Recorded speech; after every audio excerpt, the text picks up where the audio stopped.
Good morning. ଶୁଭ ସକାଳ ପିଲାମାନେ, କେମିତି ଅଛ? ଆଶା କରେ ତମେମାନେ ବହୁତ ଭଲରେ ଥିବ। ପ୍ରତ୍ୟେକ ଦିନ ପାଠ ପଢ଼ୁଥିବ, ବିଦ୍ୟାଳୟକୁ ଯାଉଥିବ ଏବଂ ମୋର ଭିଡ଼ିଓ ଗୁଡ଼ିକ ସବୁଦିନ ଦେଖୁଥିବ। ଯେଉଁମାନେ ପ୍ରଥମ ଥର ପାଇଁ ମୋର ଏହି ଭିଡ଼ିଓଟିକୁ ଦେଖୁଅଛ, ଚ୍ୟାନେଲଟିକୁ ଲାଇକ୍ ଏବଂ ସବସ୍କ୍ରାଇବ୍ କରିଦେବ। ତ ଚାଲ ଆଜିର ଭିଡ଼ିଓଟିକୁ ଆରମ୍ଭ କରିବା।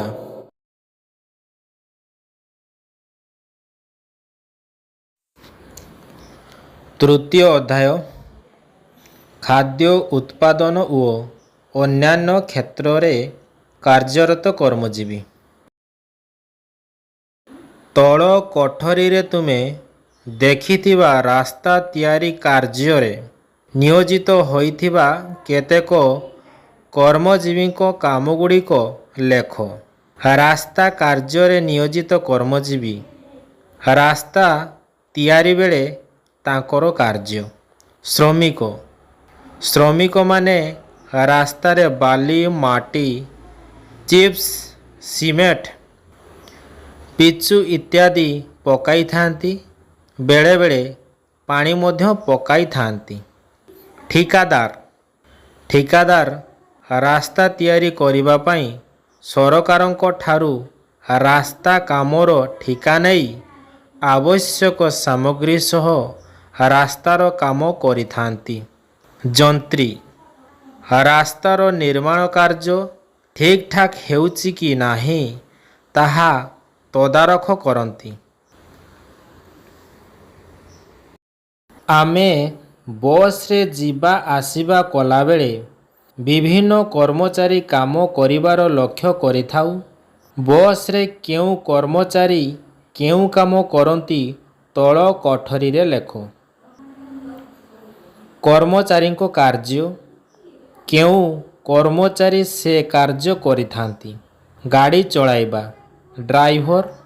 ବସ୍ ଭଡ଼ା ଆଦାୟ କରିବା, କଣ୍ଡକ୍ଟର।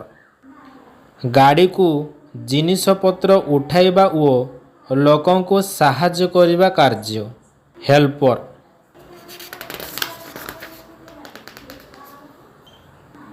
ଜଣେ ନାବିକ ଅନ୍ୟମନସ୍କ ହୋଇ ଜଳଯାନ ଚଳାଇଲେ କ'ଣ ଘଟିବ ଲେଖ।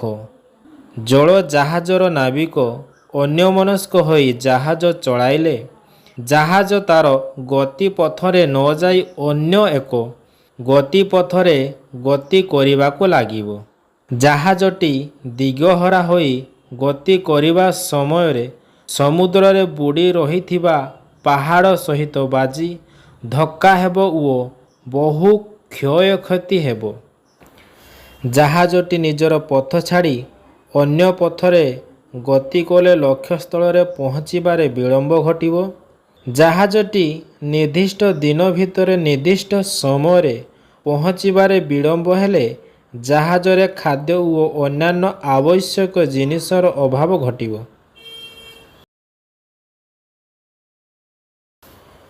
ତୁମ ଅଞ୍ଚଳରେ ମିଳୁଥିବା କେତେକ ଜିନିଷପତ୍ର ତାଲିକା ସହ ତୁମେ ଅନ୍ୟ ଅଞ୍ଚଳ ଉପରେ ନିର୍ଭର କରୁଥିବା ଜିନିଷପତ୍ରର ତାଲିକା ତଳ କୋଠରୀରେ ଲେଖ।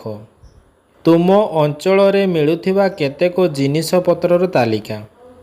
ଧାନ, ମୁଗ, ବିରି, ବିଭିନ୍ନ ପ୍ରକାର ପରିବା, ସୋରିଷ, କପା। ତୁମେ ଅନ୍ୟ ଅଞ୍ଚଳ ଉପରେ ନିର୍ଭର କରୁଥିବା ଜିନିଷପତ୍ରର ତାଲିକା। ଗହମ, ନଡ଼ିଆ, ସେଓ, ଅଙ୍ଗୁର ଆଦି ଫଳ, ଆଳୁ, ପିଆଜ, ଅଣ୍ଡା, ମାର୍ବଲ, କଳକାରଖାନାରେ ତିଆରି ହେଉଥିବା ବିଭିନ୍ନ ପ୍ରକାର ଯନ୍ତ୍ରପାତି ଓ ଦରକାରୀ ଜିନିଷ, ଔଷଧ।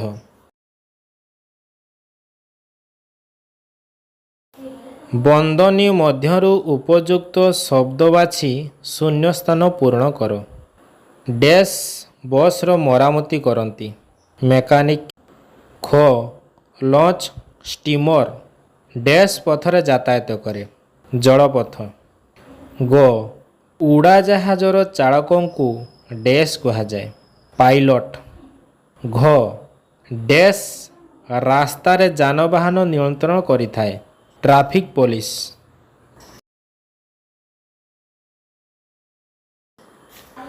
2 ନମ୍ବର କ ସ୍ତମ୍ଭରେ ଦିଆଯାଇଥିବା କର୍ମଜୀବୀଙ୍କୁ ଖ ସ୍ତମ୍ଭର ଯାନବାହନ ସହ ତୀର ଚିହ୍ନ ଦେଇ ଯୋଡ଼। ନାଉରୀ ନୌକା, ପରିଚାଳିକା ଉଡ଼ାଜାହାଜ, ନାବିକ ଜଳଜାହାଜ, driver bus, traffic police rickshaw.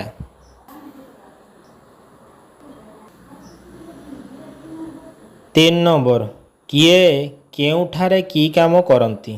ପରିଚାରିକା ଉଡ଼ାଜାହାଜରେ, ବିମାନ ଭିତରେ ଆମର ଯାତ୍ରା ସମୟର ଆବଶ୍ୟକ ପଦାର୍ଥ ଯୋଗାଇଥାନ୍ତି।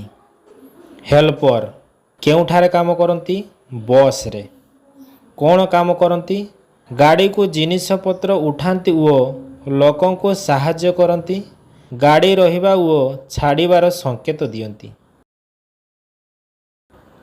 4 ନମ୍ବର ତୁମ ବିଦ୍ୟାଳୟର ପ୍ରଧାନ ଶିକ୍ଷକ ପ୍ରଧାନ ଶିକ୍ଷୟିତ୍ରୀ କି କାର୍ଯ୍ୟ କରନ୍ତି ସେସବୁ କାର୍ଯ୍ୟ ଲକ୍ଷ୍ୟ କର ଓ ସେ ସମ୍ପର୍କରେ ଲେଖ। ପ୍ରଧାନ ଶିକ୍ଷକ ବିଦ୍ୟାଳୟର ସୁସ୍ଥ ପରିବେଶ ବିଷୟରେ ଧ୍ୟାନ ଦିଅନ୍ତି। ଅନ୍ୟ ଶିକ୍ଷକ ଶିକ୍ଷୟିତ୍ରୀଙ୍କର ଶିକ୍ଷାଦାନ ତଦାରଖ କରନ୍ତି। ବିଦ୍ୟାଳୟର ପରିଚାଳନା ଦାୟିତ୍ୱ ବହନ କରନ୍ତି। ପିଲାମାନଙ୍କର ଅଭିଭାବକମାନଙ୍କ ସଭାରେ ଯୋଗ ଦେଇ ପିଲାମାନଙ୍କର ଅଭାବ ଅସୁବିଧା ସମ୍ପର୍କରେ ଅଭିଭାବକମାନଙ୍କୁ ଜଣାଇଥାନ୍ତି। କେହି ପିଲା ଯେପରି ଅଧାରୁ ପାଠ ଛାଡ଼ି ନ ଦିଏ ସେଥିପ୍ରତି ପ୍ରଧାନ ଶିକ୍ଷକ ପ୍ରଧାନ ଶିକ୍ଷୟିତ୍ରୀ ଦୃଷ୍ଟି ଦିଅନ୍ତି।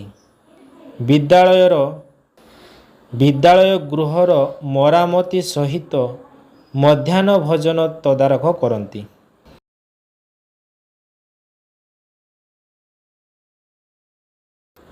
5 ନମ୍ବର ପ୍ରଦତ୍ତ ଟ୍ରାଫିକ୍ ସୂଚନାଗୁଡ଼ିକ କ'ଣ ସୂଚନା ଦିଏ?